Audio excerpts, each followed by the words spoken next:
뷰티라이프 김목사입니다. 출애굽기 2장입니다. 이 문단에서는 잔인한 명령 대 믿음의 행위, 아이의 울음 대 긍휼의 마음, 그리고 질긴 믿음과 지혜의 용기에 대해 묵상해 보시기 바랍니다. 위협이 될 정도로 번성하고 강한 민족이 된 이스라엘 백성은 이제 왕으로부터 그들 가정에 새로 태어나는 남자 아기를 나일강에 던져 죽이라는 명령을 받습니다. 왕의 단호한 명령 아래 잠깐 동안 많은 히브리 남자 아기들이 나일강에서 죽었습니다. 그 와중에 새 아기들이 계속 태어났습니다. 이런 상황에서 아기 모세가 출생합니다. 죽음이 예견된 상황에서 태어났는데 놀랍게도 이 아기는 생명을 지속하고 이 아기의 출생은 앞으로 이스라엘을 이집트에서 탈출시키려는 하나님의 큰 계획을 이루는데 직접 연결됩니다. 아기의 부모는 레위 후손 아므람과 요게벳입니다. 6장 20절을 보세요. 태어난 아기가 누구 후손인지 밝히는 것은 성경 배경인데요. 이 아이의 부모가 레위 후손이다 하는 것이 특별합니다. 이 사람들이 머지않아 하나님 성막에서 제사장을 도와 예배를 섬기게 될 사람들이기 때문입니다. 아므람과 요게벳 가정에는 이미 미리암과 아론이 있었습니다. 이 자녀들 또한 모세와 함께 하나님 계획 아래 이스라엘을 구원하는 데 힘쓸 지도자로 보냄받게 될 것입니다. 하나님의 구원 계획 속에는 모세 가족이 이미 준비되어 있었습니다. 아기 모세는 어머니 요게벳의 눈에 참 잘나고 좋아 보였습니다. 히브리서에서는 아버지까지 포함해서 부모의 눈에 참 잘나 보였다, 이렇게 표현되고 있습니다. 잘생겼다라고 번역된 단어는 터브인데요. 이 단어는 창세기 1장에서 하나님께서 창조물을 바라보시면서 좋았다 말씀하실 때 7번 반복 사용된 단어입니다. 좋았다 하는 것은 하나님 창조물에 대한 만족, 기쁨, 사랑을 표현하지요. 어느 어머니가 안 그렇겠습니까만 요게벳도 자신의 갓 태어난 아들에 대한 애정과 기쁨이 가득했고 더구나 잘생긴 아들의 그러한 용모로 이제 지엄한 왕의 명령을 어길 준비가 되었습니다. 3개월 동안 아기를 숨겼습니다. 타국에서 노예 신분으로 왕의 명령을 거역한다는 것은 일 개인의 문제가 아니고 친족 그리고 민족에게까지 재앙을 미칠 수 있는 일이었습니다. 이런 상황에서 오랫동안 숨기는 일이 더더욱 쉽지 않고 그리고 이스라엘 부족들 가운데서 배반자가 나올 수도 있지요. 더구나 함께 사는 식구들의 동의와 도움 없이는 불가능한 일이었습니다. 즉, 아기 모세를 3개월 숨긴 것은 죽음을 감수한 희생적인 행동이었죠. 히브리서 저자는 이것을 믿음에서 비롯된 행동이었다, 그렇게 평가하고 있습니다. 3개월이 지나 아기 목소리가 커서 더 이상 아들임을 감출 수 없었던 요게벳은 궁여지책으로 나일강으로 아기 모세를 보내지만 던지지 않고 갈대 상자에 역청과 진을 칠해 물이 스며들지 않게끔 그 안에 누이고 그리고 그 아기를 나일강과 갈대 사이에 두었습니다. 아기를 포기하는 대신에 아기를 갈대 상자에 넣어서 강변에 둔 이 행동은 혹 애굽인 가운데서 누군가의 눈에 띄어서 불쌍히 여김을 받아서 목숨을 건지기를 간절히 바라는 마음에서 비롯되었음을 추측할 수 있습니다. 또한 누이인 미리암이 아기에게 어떤 일이 일어나는지 알기 위해 멀찌감치 떨어져 상자를 주시하고 있었죠. 아기 모세를 담은 갈대 상자는 노아의 방주를 연상시켜서 독자들로 하여금 구원을 기대하게 만듭니다. 갈대 상자 방주는 같은 단어인 테바죠. 하나님은 죄악이 관영한 땅을 홍수로 멸하시기 전에 노아와 그의 식구를 구원하시기 위해 방주를 만들라 명령하셨습니다. 순종하는 노아는 방주를 만들었고 결과 큰 홍수 속에서 생명을 보존할 수 있었죠. 모세의 부모는 무자비한 애굽 왕의 책략 속에서 자신들의 아들을 3개월 숨겼고 더 이상 숨길 수 없자 그 아들이 나일의 강물에서 살아나기를 기대하면서 갈대 상자에 아들을 넣었던 것입니다.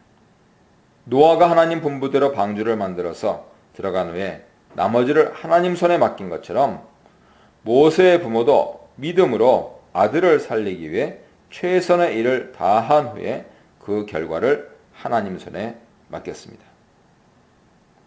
하나님께서는 이 아이를 어떻게 구원할 것인가? 뜻밖에도 하나님은 이 갈대 상자가 애굽 왕 바로의 딸의 눈에 띄도록 하셨습니다. 마침 나일강에 목욕하러 나왔다가 갈대 사이에 있는 상자를 보고 시녀들에게 상자를 가져오라 명했지요. 그 상자 안에는 울고 있는 아기 모세가 있었고 공주는 그 아기가 히브리 사람의 아기인 것을 바로 알아차렸습니다. 그리고 그 아기를 보자 불쌍한 마음이 들었습니다.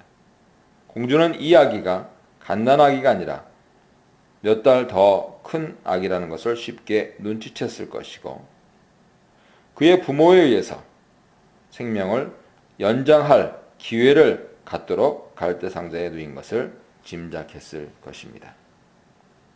한편 그의 마음에는 애굽 왕의 남자 아기를 나일강에 던져 죽이라는 그 정책이 너무 심하다 하는 동정심이 있었을지도 모릅니다. 모세를 구원하시려는 하나님 계획은 한치 오차도 없이 치밀하게 진행되었습니다. 갈대 상자에서 울고 있는 아기를 보고 불쌍히 여기는 공주에게 누이인 미리암이 다가와 유모가 필요한지 물었습니다. 참으로 신속했고 지혜롭고 대담했습니다. 미리암은 아기에게 젖을 먹이는 것이 공주를 위한 일, 즉 공주에게 딸린 일이고 이제 이 아기가 공주의 아기임을 넌지시 드러냅니다. 덧붙여 애굽 여인 중에서 유모를 데려오는 것이 아니고 히브리 여인 중에서 유모를 데려오겠다고 거침없이 단호히 전달합니다. 공주는 미리암 제안에 아기를 살리기로 작정하며 가라 명합니다. 한 걸음에 달려가 생모이자 자신의 어머니인 요게벳을 불러오죠. 공주는 요게벳에게 아기를 데리고 와서 나를 위하여 젖을 먹이라 명합니다. 이와 같이 하나님의 이스라엘을 향한 구원 계획은 인간의 상상을 초월하며 진행되고 있습니다. 레위인 가정에 태어난 이 아기는 태어나자마자 죽을 운명이었지만 이집트의 공주에 의해서 물에서 건짐을 받습니다. 그의 이름은 모세라 이렇게 불렸는데요. 이집트어로는 아이란 뜻이고 히브리어로는 건져진 자, 더구나 물에서 건져진 자라고 하여 구원의 암시가 들어있습니다. 아기 모세는 생모의 젖을 먹으며 원래 가족과 함께 시간을 보낼 수 있었습니다. 히브리 아이인 모세는 자라서 이집트 공주의 아들로 입양되었죠. 이 아기가 성인이 되어서는 결국 바로가 가장 두려워했던 일, 즉 이스라엘 백성이 이집트에서 나가는 일의 선두에 서게 됩니다. 인종과 민족을 말살하려는 바로의 계략의 배후에는 모세를 통해서 이스라엘을 이집트의 종살이에서 구원하시려는 하나님 계획이 있었습니다. 매 순간마다 하나님의 강력한 도움의 손길이 함께하고 있었습니다.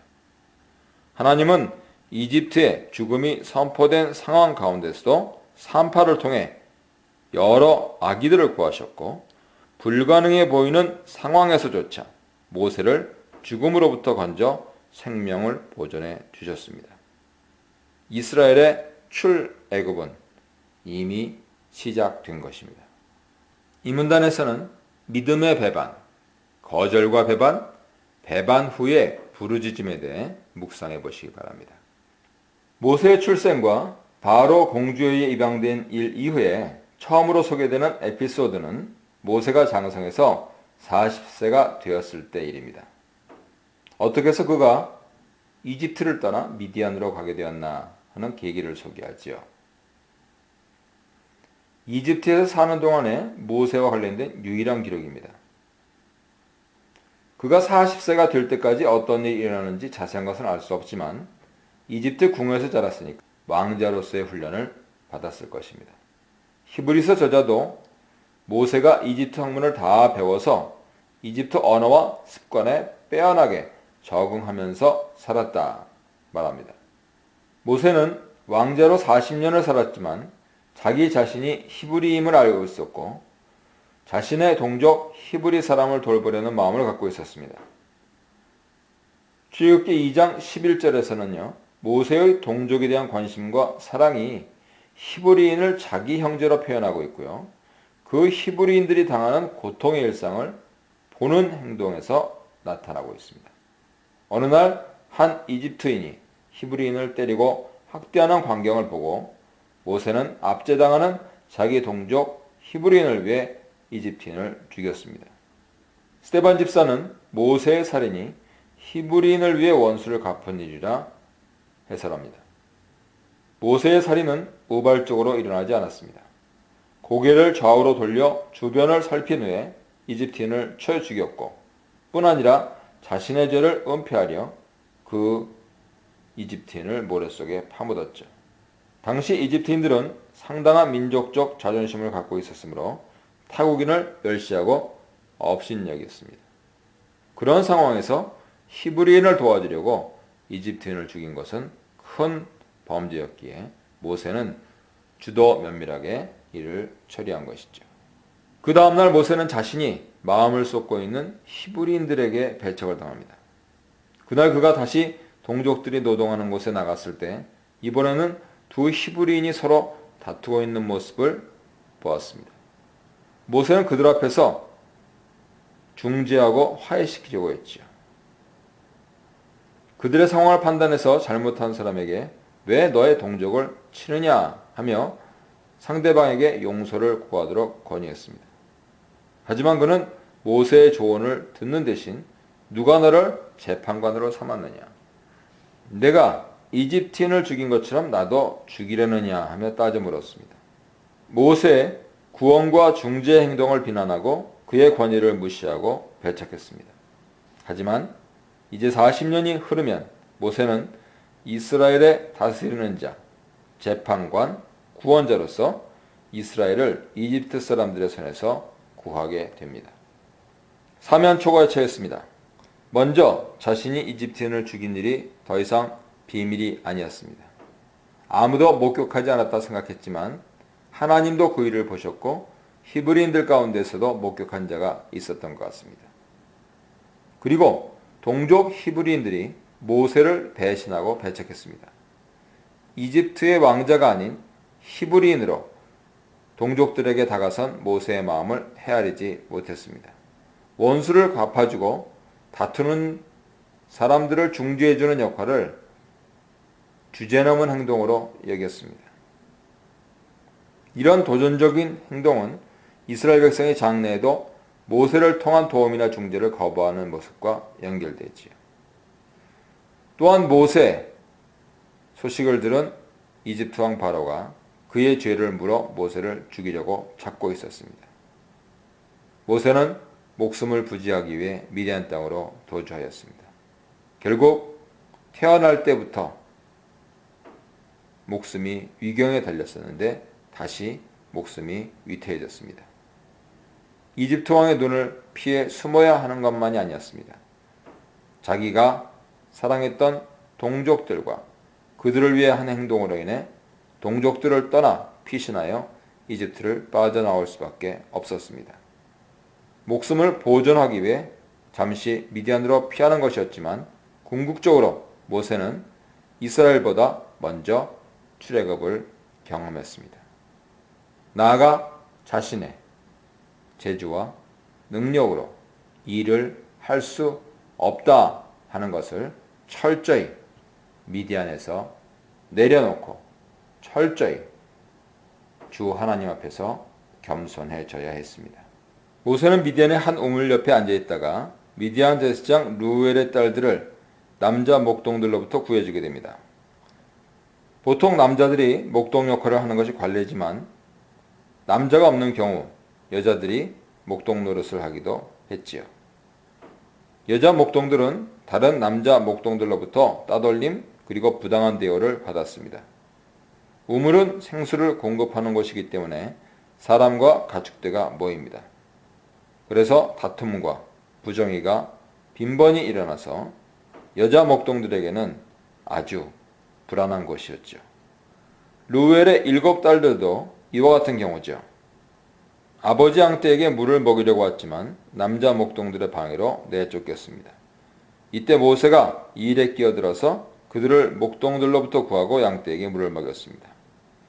이집트인과 히브리인 사이에서 그리고 히브리인 사이에서 일어난 다툼을 중재하기 위해 끼어든 것처럼 모세는 이번에도 다툼에 간섭하고 중재하여 적극적으로 어려움에 처한 여자들을 구원했습니다.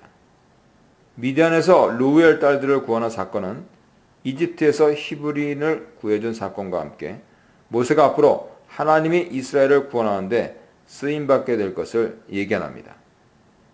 결과적으로 모세는 자신이 먼저 물에서 건진받았고 장성에서 이집트에서는 자기 동족을 압제자의 손에서 건져주었고 미디안에서는 이방인들을 그들이 압제자의 손에서 구해주었습니다. 하지만 하나님 백성을 구하는 것은 그의 힘에 의한 것이 아니고 오직 하나님의 능력을 통해서입니다. 딸들을 구해준 소식을 들은 루엘은 모세를 집에 초청해서 같이 살도록 했고 그 후 모세와 십보라를 결혼시킵니다. 두 사람은 게르솜을 낳지요. 모세는 이집트의 군과는 전혀 다른 미디안에서 40년을 거주하며 철저히 자기 부정에 이릅니다. 여러 해를 지나 모세를 죽이려 한 바로가 죽었다는 소식은 모세 신상의 변화가 있을 것임을 암시합니다. 이집트 왕의 죽음과 맞물려서 모세에게 변화를 가져다 줄 또 하나 상황은 이스라엘이 심한 고욕으로 인해서 하나님께 탄식하며 부르짖고 있는 점입니다. 하나님은 이제 이스라엘의 고통을 끝내고 이들을 구원할 때가 된 것을 결정하십니다. 하나님께서 고통 소리를 들으셨다. 언약을 기억하셨다. 보셨다. 아셨다 하는 동사를 통해서 이 상황을 잘 표현합니다. 사람이 누군가의 고통의 소리를 듣고 그 상황을 아는 것, 그리고 하나님께서 사람의 고통 소리를 듣고 보시고 아셨다는 것은 큰 차이가 있죠. 하나님께서 기도 소리를 듣고 그들의 고통을 보시고 아셨다 하는 의미는 문자적인 의미를 넘어서 하나님께서 이제 결단하고 고통에 처한 백성들을 구원하시겠다 하는 의지를 보여줍니다. 아브라함에게 약속하신 언약을 기억하신 하나님께서 어떻게 이스라엘을 구원하실지 놀라운 일들이 기대됩니다.